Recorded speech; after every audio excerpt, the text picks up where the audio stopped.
Hey guys, welcome to Lala's Kitchenette. I'm Lala, and on this channel, we discover ways to elevate your cooking skills using ingredients you probably already have in your own kitchen. If you're new here, welcome aboard into our tiny kitchen. If you're a returning subscriber, thank you for your support. Feel free to share and like away, and hopefully we'll get some feedback in the comments below about what you guys want to see in future videos. Okay guys, so on today's episode, we're going to be making chicken parmesan. So I went ahead and put on an apron because it's going to get a little messy, this one. I washed my hands and preheated my oven to 350. I have a pan over here of olive oil preheating. I have a sheet pan wrapped in foil that I brushed with a little bit of canola oil because I'm going to show you a baked method and a pan fried method. So let's go ahead and start prepping this chicken. I have my 2 washed chicken breasts that I rinsed in cold water. I like to do that even when you open up like the butcher packaging, just like get any little irregularities off there, and you know, if there's any little gristly bits, just nice to wash it in cold water. And I don't know like where these chickens were manufactured because they are like freakishly huge. Like these are above average size chicken breasts. And I'm going to show you how to butterfly these, or another method of like flattening this so that it will cook faster and more evenly by the time we actually start cooking this. So I'm going to take the thinner of the 2, and I patted these dry with a paper towel so that that the breading sticks to it like really, really nicely when it's time. And I'm going to take the first clean chicken breast with my washed hands. And I'm going to go ahead and put it in a Ziploc bag, which normally if I was doing this, I would put this between 2 sheets of plastic wrap, but we don't have any plastic wrap, so we're just going to do it like this today. So spread it out, flatten it as much as you can, and then we're going to squeeze the air out of there. All right. See if I can get this to close. There's still a little bit of air in there. Let's squish that over. All right. So I'm going to put the solid side facing up. So this is what I consider the solid side. This is the cut side.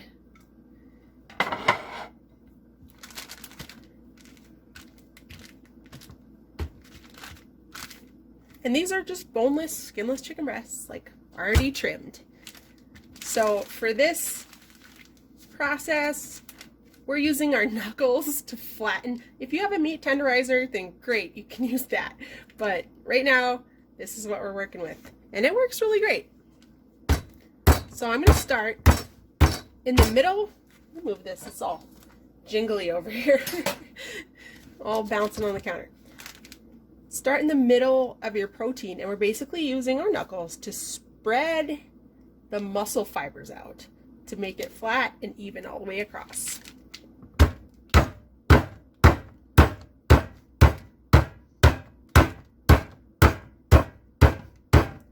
See how I'm starting in the middle and I'm pushing out just to kind of spread those membranes.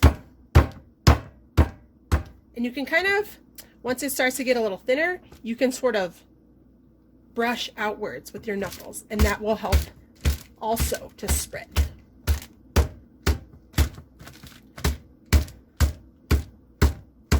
It's actually kind of fun.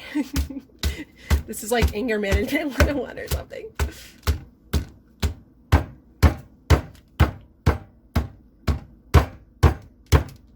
Right. Spreading this thicker part a little bit more. As you can see, we made a fair bit of progress already. All right, let's turn it over and go this way just to get this last end, the sort of thicker end, a little bit thinner.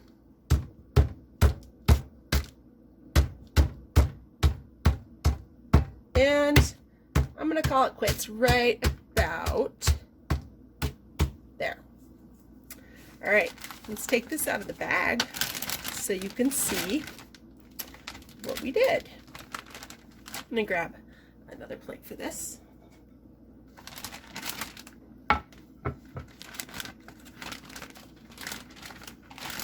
And I would say pretty gosh darn good for not having a meat tenderizer.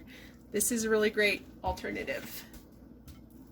So, we got this really thin. So that way it's gonna cook really evenly and at the same rate throughout. So there's number one. And I'm gonna go ahead and show you another way of preparing chicken for frying. I'm going to take this other one and we're going to butterfly it. So I have the cut side is facing down and the solid side is facing up. And I have the wide end facing towards like this meaty part of your palm. I don't know if there's a name for that, but this part of your palm is where you want to be holding this steady, and it also helps you feel when your knife has reached the correct point to like back off with your knife. So going like that, I'm gonna go into the narrow end first. Push in there just real gently and slide it on through. When you get to the middle part, you'll feel the tip of your blade right here, even though it's like through this muscle, and you'll know when to draw back and exit. Beautiful. And that's a butterfly chicken. And just because these are so ginormous, I'm gonna go ahead and put this back in my Ziploc, and I'm gonna do that same method to flatten it even a little bit more.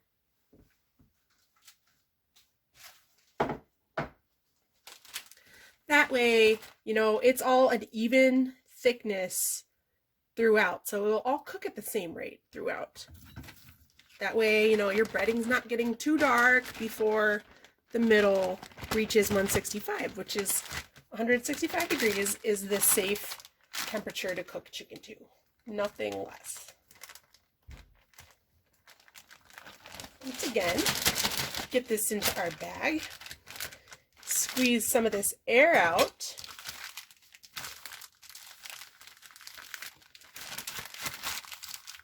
All right.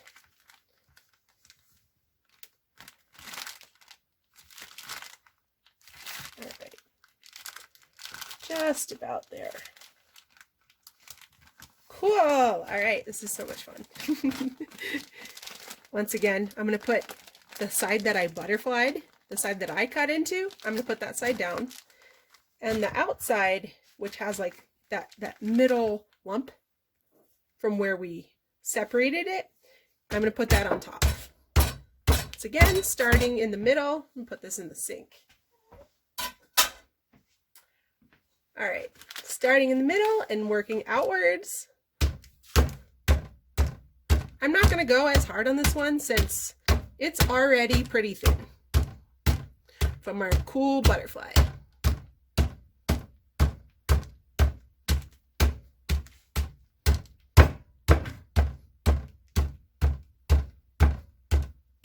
All right, starting in the middle, working out, using your knuckles to kind of brush.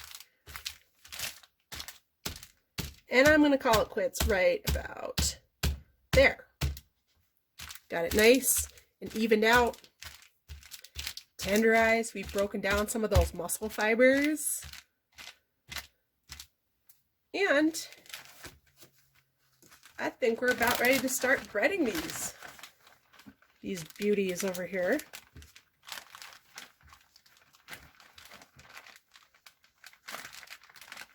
Okay.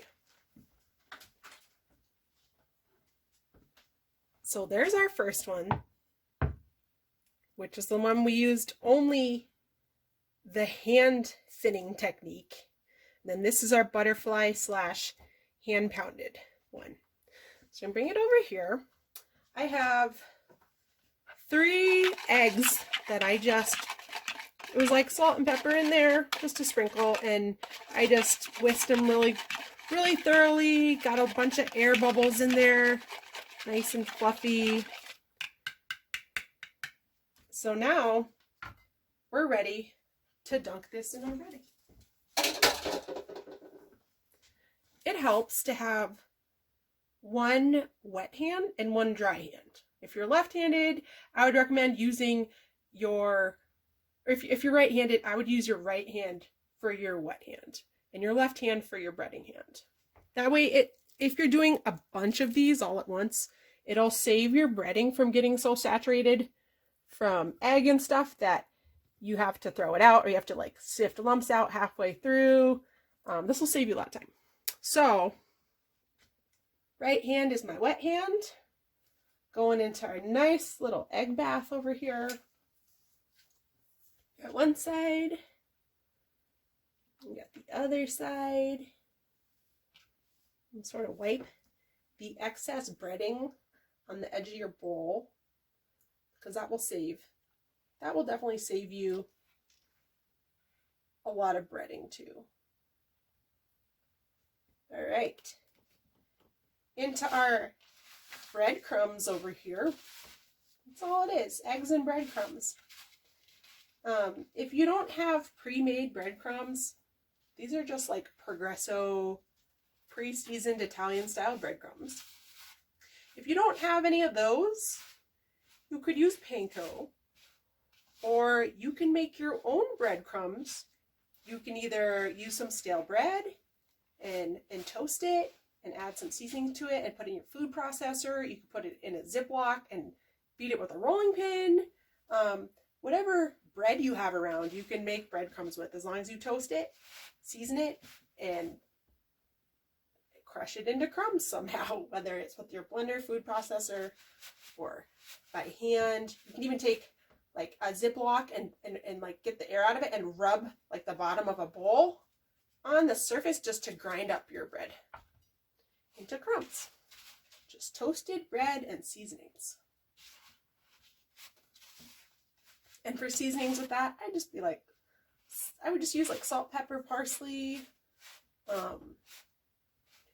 you know, whatever ones you like to add to that too.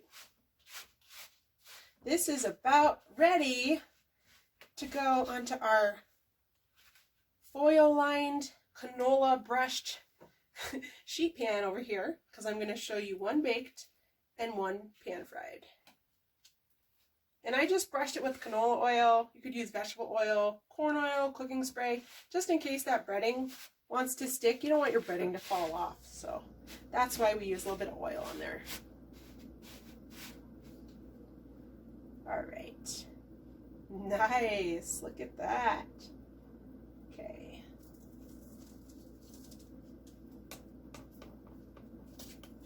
Nice, even surface over here. Beautiful, love it. Okay. So they're really nicely evenly breaded, even thickness throughout. It's ready to go in the oven.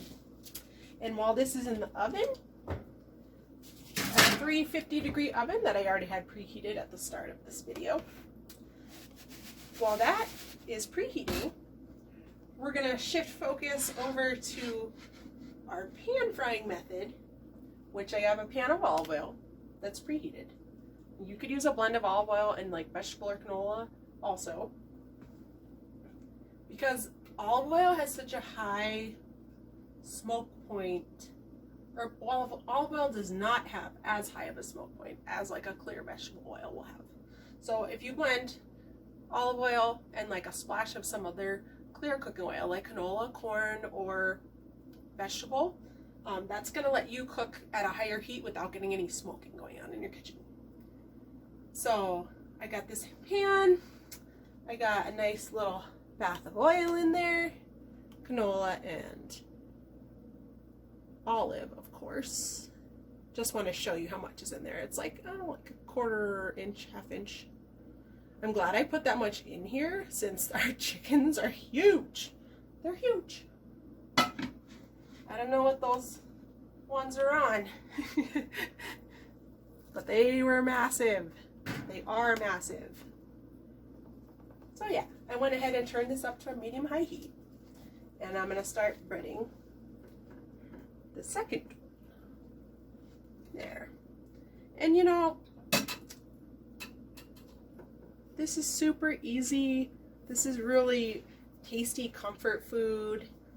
And hopefully, like a couple little tricks I'm showing you, if this was something that you didn't want to try before, maybe now you're down to try it. Let me know how it goes. Let me know if you have any questions. I'm here to help. We're just here to make something amazing together. So, while I'm getting this ready, and while this is cooking, we're gonna have to go check out the greenhouse. Because we got a bunch of herbs that are just starting to sprout, and it's awesome. So, in just a minute, when we get this into the pan, we can go check out the herbs. All right, this is nice and crusted almost throughout. Want to make sure you're getting like all the little wet crevices and all the nooks and crannies, which I think we have achieved that. So, all right. I love chicken parm. This reminds me of my grandma. She would make the best chicken parm. And she made the best eggplant parmesan. And she made the best pasta from scratch. We'll do that in another video. Make some nice pasta from scratch. How about that, guys? What do you think? All right. Looks like we're ready. If you're not sure if your olive oil is hot enough, you can flick a crumb in there or like a drop of water. I would like this to come up just a tiny bit more.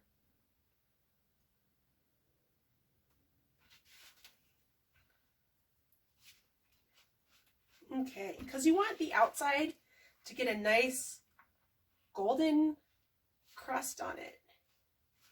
But you don't want it to get too dark on the outside before the middle is cooked through to 165.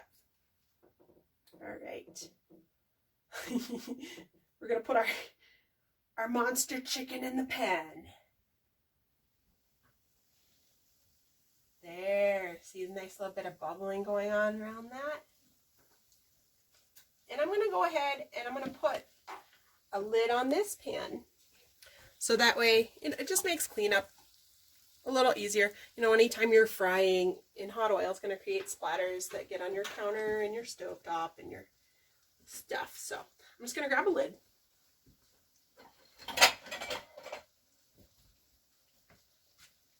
And throw that right on there. And we'll be back in just a minute when it's time to flip this and check our baked one in the oven. So we're out in the greenhouse right now, and I just wanted to show you guys some of the herbs that we have going. And today was one of the first days that you could actually identify each individual herb by their leaves. So I was super excited. Maybe like the next Pomodoro video or the next fresh herb kneading video will actually have the product, even though it's not in the fridge right now. So if you want to check it out, this is some beautiful cilantro. Look at, you can see their actual definition in the leaves, what's what out here. And then we got parsley. Let's see if you can see that. Some flat leaf parsley. And then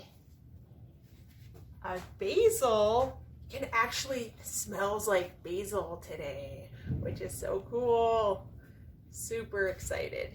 So yeah, hopefully these will be showing up in a video pretty soon once they're a little bit bigger. All right, so it's been about 20 minutes. I flipped the oven chicken, our baked chicken, in our 350-degree oven. I flipped it once halfway through, so about 10 minutes on each side. I just temped it it was at 190, which is perfect. Like over 165, that's okay. Under, not okay. I went ahead. This only took about 3 minutes per side to reach its current temperature of 170. So if you want to check that out, got this nice golden crunchy crust on there, and it's a perfectly safe internal temperature. That was 3 minutes approximately each side, and our final temp was 170. As long as it's over 165, we were in the safe zone. And then this was 20 minutes with 10 minutes on each side, flipping it halfway through, because we already got it nice and thin, so it would cook really fast. Look at that. Isn't that great? It's all golden and bubbly. It's exactly what we're going for.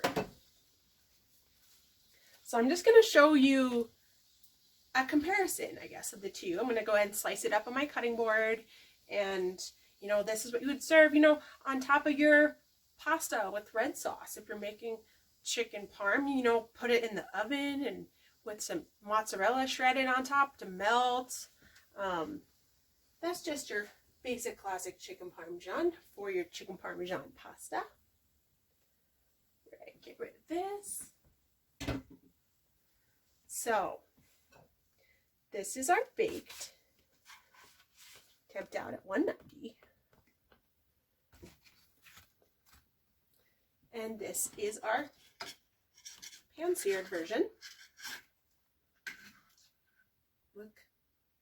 Oh, nice. Nice. Look, you can see the juice is like bubbling out right there. So cool. So, just to show you that we have a nice juicy piece of chicken still. That came out beautifully. Love it. And then over here, we'll just cut right down the middle, just so you can see how nice and thin we got it. And then you cut it into your strips, you put it with your pasta, and man, this came out good. It smells so good in here. Wish you guys were here.